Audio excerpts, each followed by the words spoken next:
सुप्रभात विद्यार्थियों आप सबका स्वागत है आपके अपने YouTube चैनल हिंदी कनासिज NCERT and RBSC for Medhavi Kaushik पर।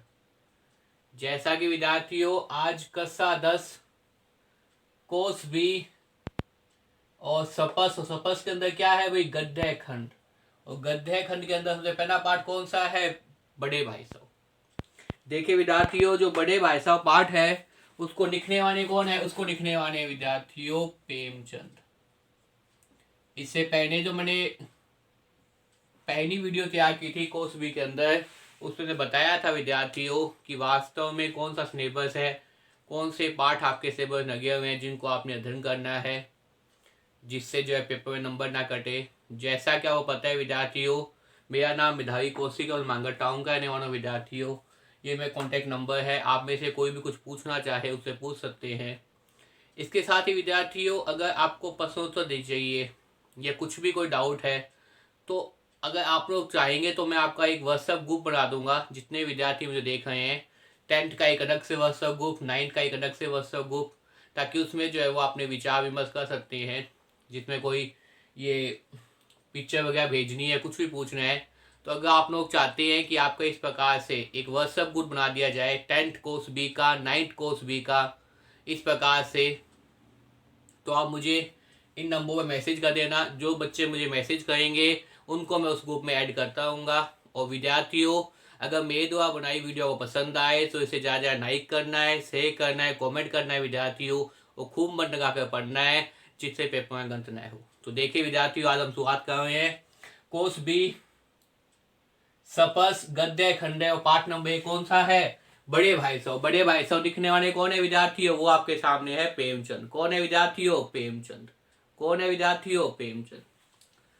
प्रेमचंद ने क्या लिखे, सबसे पहली बात तो बता दूं कि जो बड़े भाई साहब पाठ है ये क्या है भाई, प्रेमचंद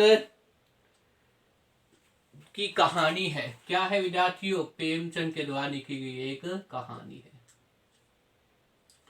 बहुत ही अच्छी कहानी है, बहुत ही रोचक कहानी है, बहुत ही महत्वपूर्ण कहानी है। आप में से इसे याद करने का प्रयास कीजिए साथ साथ में। जैसा कि नाम से पता चल रहा है विद्यार्थियों, क्योंकि आपको पता है पढ़ाने का एक उद्देश्य है कि आपको साथ साथ में याद हो। तो बड़े भाई साहब, जैसा नाम से पता चल रहा है, अगर इस कहानी की हम पात्र देखेंगे तो निस्संदेह ये पात्र क्या आएंगे भाई, हमारे सामने दो पात्र दिखाई देंगे। कितने पात्र दिखाई देंगे हमारे सामने, दो पात्र दिखाई देंगे, क्योंकि एक बड़ा होगा, एक क्या होगा विद्यार्थियों, छोटा होगा। तो इस प्रकार से एक तो क्या हो जाएगा, लेखक। यहाँ पे एक तो क्या है, लेखक है, किताब में दिया गया। एक उसके क्या है भाई, बड़े भाई साहब। एक उसके क्या है विद्यार्थियों, बड़े भाई साहब।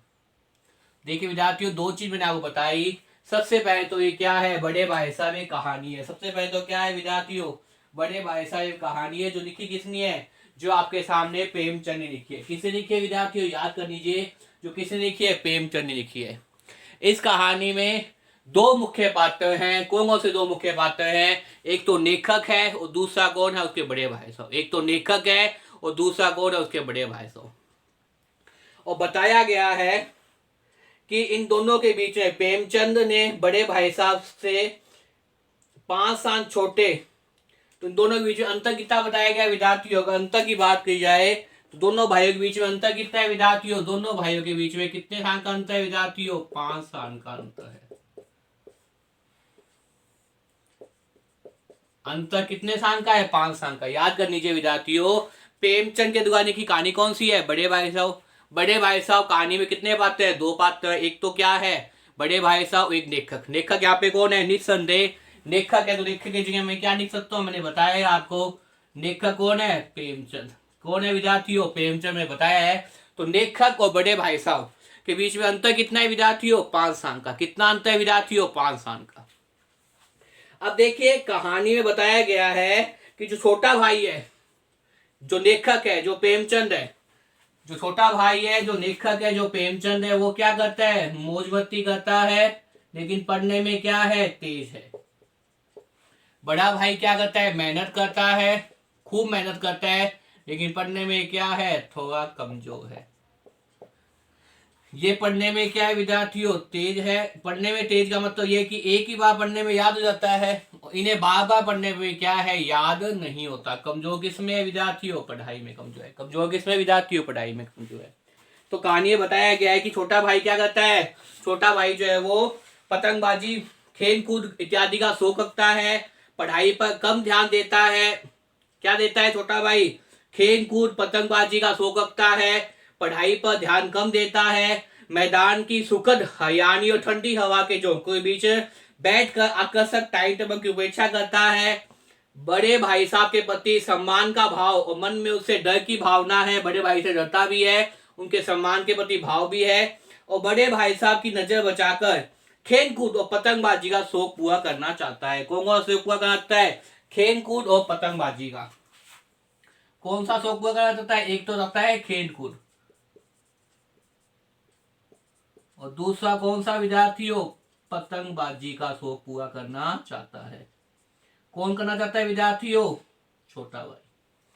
कौन करना चाहता है, छोटा भाई कह दीजिए, लेखक कह दीजिए, प्रेमचंद कह दीजिए की बात है। तो बता रहा है कि वो क्या कह रहा है कि छोटा भाई क्या है, लेखक प्रेमचंद एक तो क्या है, खेल कूद पतंगबाजी इत्यादि का शौक रखता है, खेल कूद पतंगबाजी इत्यादि का शौक रखता है, पढ़ाई पर ध्यान कम देता है, मैदान की सुखद हरियाली और ठंडी हवा के झोंकों के आकर्षक गान टाइम टेबल की उपेक्षा करता है, बड़े भाई साहब के प्रति सम्मान का भाव तथा मन में उसे डर की भावना रखता है। बड़े भाई के प्रति सम्मान का भाव तथा मन में उनसे डर की भावना है। बड़े भाई साहब की नजर बचाकर खेल कूद तथा पतंगबाजी का शौक पूरा करना चाहता है। कौन कौन सा शौक विद्यार्थियों, खेल कूदो पतंगबाजी का। कौन सा, खेल कूदो पतंगबाजी का। इसके विपरीत बात की जाए बड़े भाई साहब की, बड़े भाई साहब की बात की जाए तो क्या है, स्वभाव से अध्ययनशील होने का पढ़ाई के प्रति गंभीरता का भाव है, छोटे भाई के प्रति कर्तव्य बोध है, उन्हें इस बात का ध्यान है कि मुझे क्या करना है, छोटे भाई के प्रति अपना कर्तव्य निर्वाह करना है। छोटे भाई की निगरानी के जन्म से अधिकारी का उपयोग छोटे भाई को पुस्तकीय ज्ञान के स्थान पर व्यवहारिक ज्ञान के महत्व को समझाना कि किताबी ज्ञान से नहीं होता, व्यवहार के ज्ञान से होता है। छोटे भाई के सामने अपनी आदर्श अवस्था बनाए रखने हेतु सतत प्रयत्नशील और निशान कायम करने तथा उदाहरण प्रस्तुत करने की चेष्टा, तथा उदाहरण प्रस्तुत करने क्या करता है, चेष्टा करता है। एक आदर्श के रूप में समय को प्रस्थापित करने की खातिर अपनी बान सुलभ प्रवृत्तियों का दमन करता है। एक आदर्श स्थापित करने के लिए बड़ा भाई जो है वो एक आदर्श बनने के लिए क्या करता है, वही जो बच्चों में जो होती है खेल कूद की जो बान सुलभ क्या होती है, इच्छाएं होती है, उनको क्या करा जाता है, दमन। दमन का मतलब दबा कर रखता है। क्या करता है विद्यार्थियों, दबा कर रखता है। देखिए बड़े भाई साहब के बारे में बता देता हूं कि बड़ा भाई साहब जो है वो पढ़ने में कमजोर है, लेकिन फिर भी अध्ययन के प्रति जागरूक है। ये मानता है कि छोटे भाई के प्रति एक सीख उदाहरण प्रस्तुत करना है, आदर्श प्रस्तुत करना है, इसलिए अपनी बाल सुरम इच्छाओं को, बाल सुरम इच्छाएं कौन सी होती है, खेल कूद, बच्चे खेलना बहुत पसंद करते हैं, उन इच्छाओं का कहता है दमन कर कर रखता है। इस प्रकार से दो पात्र आपने देखे, कौन कौन से देखे विद्यार्थियों, पात्र बड़े भाई साहब और छोटे भाई साहब। बड़े भाई साहब कौन है, मेहनत कमजोर पढ़ाई में है, लेकिन छोटा भाई पढ़ाई में तेज है, मतलब एक बार पढ़ने के साथ ही याद हो जाता है। कहानी में बताया गया है कि प्रेमचंद और बड़े भाई साहब में कितना अंतर है, 5 साल का अंतर है। छोटा भाई पढ़ाई में दिलचस्पी कम लेता है, लेकिन खेल कूद, मैदान की सुखद हरियाली, हवा के हल्के हल्के झोंके, फुटबॉल की उछल कूद, वॉलीबॉल की फुर्ती, पतंगबाजी उसे खूब आती है। छोटे भाई में दिलचस्पी, पढ़ाई में दिलचस्पी कम लेता है, लेकिन खेल कूद, मैदान की सुखद हरियाली, हवा के हल्के हल्के झोंके, फुटबॉल की उछल कूद, वॉलीबॉल की फुर्ती, पतंगबाजी उसे खूब आती है। उसे क्या कहते हैं, खूब आती है, खूब चाहता है। जबकि बड़े भाई साहब शिक्षा अपने आचरण के द्वारा उसकी नींव को मजबूत करना चाहते हैं। जो कि बड़े भाई साहब क्या है, शिक्षा और अपने आचरण के द्वारा उसकी नींव को क्या करना चाहते हैं, मजबूत बनाना चाहते हैं। बड़े भाई साहब कठिन परिश्रम के बाद भी अपनी कक्षा में क्या है, हर वर्ष फेल हो जाते हैं। बड़े भाई साहब कठिन परिश्रम के कारण भी, बड़े भाई साहब क्या करते हैं, वही कठिन परिश्रम करते हैं, लेकिन फिर भी क्या है, हर बार अपनी कक्षा में क्या हो जाते हैं विद्यार्थियों, फेल हो जाते हैं। क्या हो जाते हैं विद्यार्थियों, फेल हो जाते हैं, मतलब पास नहीं हो पाते। क्या हो जाते हैं विद्यार्थियों, फेल हो जाते हैं। इसके बीच छोटा भाई बहुत कम समय में भी प्रत्येक बार अपनी कक्षा में प्रथम स्थान प्राप्त करता है, क्योंकि छोटा भाई क्या है, बहुत कम समय में भी ही प्रत्येक बार क्या है, अपनी कक्षा में प्रथम स्थान प्राप्त करता है। मैंने पहले बताया था छोटा भाई क्या है विद्यार्थियों, पढ़ने में तेज है, एक बार पढ़ते ही याद हो जाता है। बड़ा भाई मेहनती है लेकिन उसे याद नहीं हो पाता, इसलिए वो फेल होता रहता है। छोटा भाई पास होता रहता है। अब देखिए ये तो आगे जा नहीं गया, लेकिन धीरे धीरे क्या है, समय के साथ साथ जो है वो छोटा भाई क्या कर रहा है भाई, आगे जा रहा है और वो अंतर कम हुआ है। कौन सा अंतर? कक्षाओं के बीच का अंतर। किसका अंतर कम हुआ है विद्यार्थियों? कक्षाओं के मध्य अंतर कम होता जा रहा है। और एक समय आता है जब दोनों क्या है, एक ही कक्षा में हो जाते हैं। एक समय ऐसा आता है जब दोनों क्या है, एक ही कक्षा में हो जाते हैं। तो बड़ा भाई फेल होता रहता है, छोटा भाई क्या है, पास होते होते दोनों क्या है, एक ही कक्षा में आ जाते हैं। अब देखिए क्या होता है, इसके पीछे छोटा भाई बहुत कम समय में भी प्रत्येक कक्षा में, प्रत्येक वर्ष अपनी कक्षा में क्या करता है, प्रथम स्थान प्राप्त करता है। इस शानदार सफलता के कारण उनमें कुछ अभिमान आ जाता है और बड़े भाई की विमलता का अनुचित लाभ उठाने लगता है। इस शानदार सफलता के कारण उसमें क्या आता है, कुछ अभिमान आ जाता है। अभिमान का मतलब क्या है विद्यार्थियों? कुछ घमंड आ जाता है। इस शानदार सफलता के कारण उसमें कुछ क्या आता है, घमंड आ जाता है और वह बड़े भाई की विनम्रता का अनुचित लाभ उठाने लग जाता है। बड़े भाई की विनम्रता का, सादगी का, सरलता का वो क्या करता है, अनुचित लाभ उठाने लगता है। लेकिन भाई साहब ने सहज पर तेज बुद्धि द्वारा उसे कई उदाहरणों और कई युक्तियों द्वारा इस बात समझाया कि उसे क्या होना पड़ा, नदमत होना पड़ा। लेकिन जब उसे लगा बड़े भाई साहब को कि लेखक प्रेमचंद या छोटा भाई क्या कर रहा है, बिगड़ रहा है, उनकी बात की अवहेलना कर रहा है, तो उन्होंने क्या कहा, लेकिन भाई साहब ने सहज का मतलब सरल पर तेज बुद्धि के द्वारा उसे कई उदाहरणों युक्तियों द्वारा इस प्रकार समझाया कि उनके सामने नदमत होना पड़ा, मतलब उनके सामने पराजित होना पड़ा। बड़े भाई साहब हमेशा यही चाहते थे कि वे जो भी कहे पर वह छोटे भाई के लिए उदाहरण का काम करे। बड़े भाई साहब यही चाहते थे कि जो भी कहे पर बड़े छोटे भाई के लिए क्या करे, उदाहरण का काम करे। इसलिए वे इस आदर्श स्थिति को बनाए रखने के लिए अपना बचपन तथा अपनी बांध सुलभ इच्छाएं, इसलिए वह अपना बचपन तथा अपनी बांध सुलभ इच्छाएं को मन में दबाकर समाप्त कर देते हैं। इस तरह से कहानी में हम देखते हैं कि बड़े भाई साहब ने अपना कर्तव्य क्या किया है, बखूबी निभाया है। इस तरह देखते हैं कहानी में बड़े भाई साहब ने क्या किया, अपना कर्तव्य बखूबी निभाया है, जो पाठ के शीर्षक को सार्थकता प्रदान करते हैं। जो पाठ के शीर्षक क्या करते हैं विद्यार्थियों, सार्थकता प्रदान करते हैं।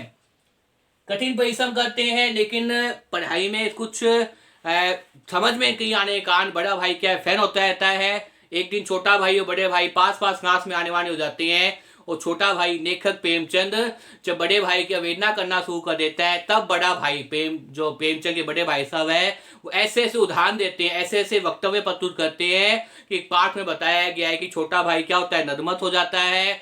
इस प्रकार प्रेमचंद के बड़े भाई साहब पाठ में जो लेखक का जो शीर्षक है और जो उद्देश्य है वो क्या होता है, पूर्ण होता है। बड़ा भाई अपने आप को एक उदाहरण प्रस्तुत करने के लिए अपने मन में छुपी हुई बांध सुगम इच्छाओं का दमन करता रहता है। हमेशा हमेशा एक आदर्श बनने के लिए अपने मन की इच्छाओं को दबाता रहता है, जिसके बाद में छोटा भाई के सामने नदमत हो जाता है। इस प्रकार आपने देखा विद्यार्थियों कि प्रेमचंद की कहानी बड़े भाई साहब अपनी शीर्षकता को, अपनी सार्थकता को हमारे सामने बताते हैं कि अंतर होता है किताबी ज्ञान के अलावा एक व्यवहारिक अंतर भी होता है, समाज को जानने और समझने का अंतर भी होता है। या बड़े भाई साहब कहते हैं कि हमारे दादाजी ने कौन सी किताबें पढ़ी थी, हमारे पिताजी ने कौन सी किताबें पढ़ी थी, लेकिन उनका अनुभव काम आया है, उनका जीवन के प्रति सोचने नजरिया काम आया है। इसलिए किताबी ज्ञान की अपेक्षा जो व्यवहारिक ज्ञान है उस पर क्या देना चाहिए, ध्यान देना चाहिए विद्यार्थियों। इस प्रकार से आपने देखा कि दोनों भाई में कितने अंतर था, 5 साल का अंतर था। बड़े भाई साहब मेहनती करते थे लेकिन पढ़ाई में कमजोर थे, बार बार फैन होते थे। लेखक जो है प्रेमचंद, छोटा भाई पढ़ने में तेज था, आगे बढ़ता था, लेकिन बड़े भाई साहब के द्वारा दिए गए उदाहरणों से ये पता चलता है कि किताबी ज्ञान की अपेक्षा संसारिक ज्ञान का क्या है, अपने आप में महत्व है। इसके साथ ही कहानी समाप्त हो जाती है विद्यार्थियों। मुझे उम्मीद है विद्यार्थियों इस वीडियो को देखने के बाद में आपको प्रेमचंद का जो पहला पार्ट है बड़े भाई साहब समझ में आ गया होगा। बार बार इस वीडियो को देखिए और याद करने का प्रयास कीजिए विद्यार्थियों। और विद्यार्थियों अगर मेरे द्वारा बनाई वीडियो को पसंद आए तो इसे ज़्यादा लाइक कीजिए, चैनल पे अगर आप नए हैं तो चैनल को सब्सक्राइब कर लीजिए, ताकि तुरंत आपके पास क्या पहुंच जाए, नोटिफिकेशन मिल जाए। जैसे ही मुझे समय मिलेगा मैं आगे वाले पाठों की वीडियो आपके सामने प्रस्तुत करूंगा। तो खूब मन लगा के पढ़िए विद्यार्थियों। आपको 3 काम करने हैं, चैनल को सब्सक्राइब करना है, वीडियो को लाइक करना है और वीडियो को खूब शेयर करना है। तो खूब मन लगा के पढ़िए विद्यार्थियों। बार बार वीडियो को देखिए, याद करने का प्रयास कीजिए। धन्यवाद।